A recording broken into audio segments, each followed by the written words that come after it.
She was very funny, very bright, you know, good personality. She survived the terror of a life-threatening. Coming up, Christie ventures beyond modeling and into her own business and starts a family with rock star Billy Joel.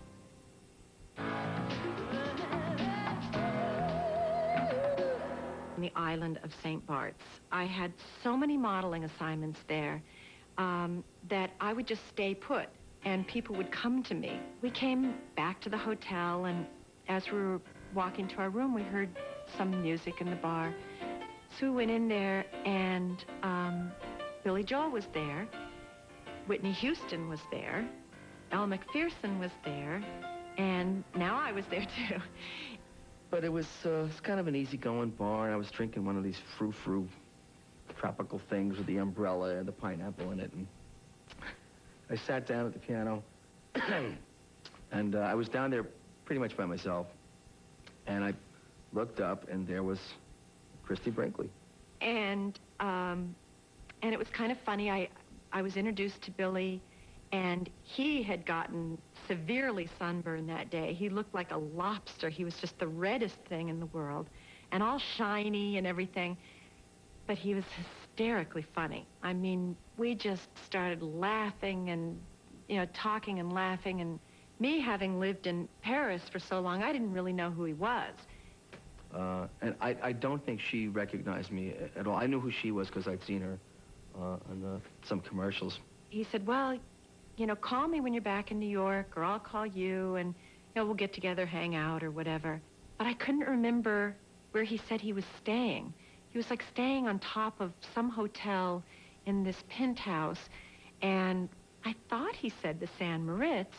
When I called them, they said, no, he's not staying here, absolutely not. Well, he was, but I had forgotten that he had like an alias that you were supposed to ask for or something. That was going through a series of names that all began with Al, like alibi, alimony, alcohol, I'll be down to get you in a taxi, honey. It got kind of absurd. But the hotel was instructed not to put through any calls where people asked for Billy Joel. So I think what happened was she said, look, I really know the guy, and he told me to call him, and they went, yeah, sure, and hung up. Strangely enough, on that very same day, he decided to try and give me a call. And then we just sort of started talking on the telephone a little bit, and then eventually we went out for dinner, and we just got closer and closer. Even in the glittery world of rock and roll, no one would expect Christie's radiance to be overshadowed. She was soon appearing with Billy in his music videos, the first for a song he wrote for her, Uptown Girl.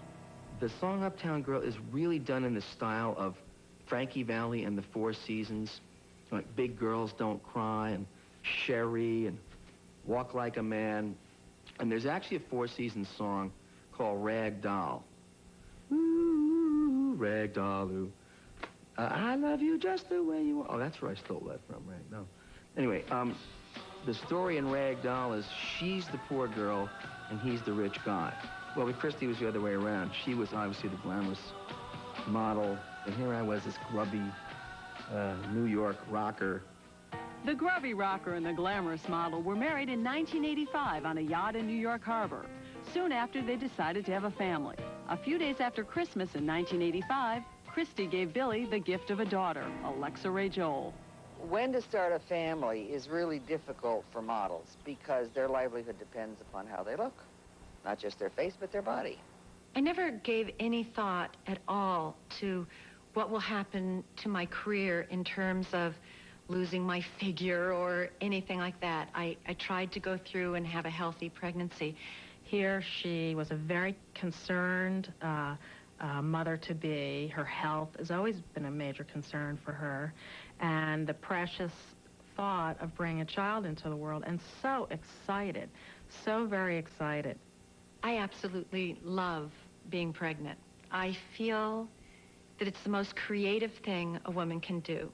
And I've always been a kind of a frustrated artist. I wake up every morning with a desire to create something, but I get caught up in the day and I can't always create something. And when I'm pregnant, I'm creating, you know. I'm creating a new life, a person inside of me. And so no matter what else I do that day, I'm being creative. It was a great event, great event.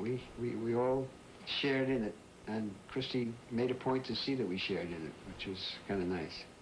Alexa is a true artist. This is someone born to create every day, and that's exactly what she does.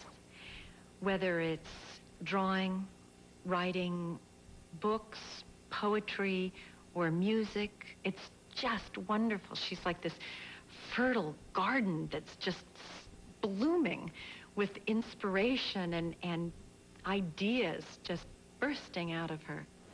She's quite a kid. And that's not just because we're her grandparents. Anybody would be saying that about her. That's true. It's also because we were her grandparents. She's a great mom. I think she's a natural mom. She's, you know, watching Christie with children, I can see the child aspect of Christie. She's somebody who will get down on the floor and play, you know, the most childlike games with a kid and become a kid herself. Several years had passed since Christie had devoted any serious time to drawing or painting. When her husband was looking for an artist to design the cover of his next album, River of Dreams, Christie took the opportunity to audition. Billy doesn't like to be photographed. Never has, never will. And so he's always looking for some way to do an album cover that he doesn't have to be on it. She goes, you know, you're not bad looking, you just don't have a lot of good photogenic angles. So I went up into my studio and decided to do my first oil painting of my life. So she was up there. I just figured she was off doing a project, and she emerged with this painting. I said, that's the album cover. You know, I never really assumed that she was going to do that. I was knocked out. The Joels would share a decade together, raise a beautiful daughter, and enjoy a loving and happy relationship. Still, the hectic lifestyles of their high-profile careers would eventually lead to tension that would end their marriage. Well, a lot of what was going on in my life was juggling. I had my career, Billy had his career. We soon had Alexa and her career as a child. It was exhausting, you know. It's like, okay, fly to Australia, take Alexa all the way down there so she can see her dad, so we can be with Billy, run around on a rock and roll tour for a couple weeks, then pack back up, run back to New York, do the jobs that I had to do. She was, you know, sort of a warrior about it. She just did it and didn't really complain. She never complains, but it was a strain.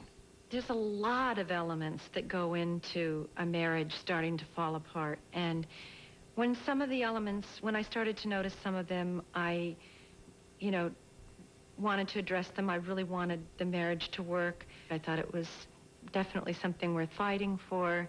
And then it just didn't work out. When we return, a terrifying accident nearly claims Christie's life and forces her to face a mother's worst fears. Trying to rescue her from She was still trapped on the mountain. the mountain. I just wanted to make sure she was okay. I mean, that was my main concern, my daughter and Christie. Christie and the other survivors were on the mountain for more than 7 hours.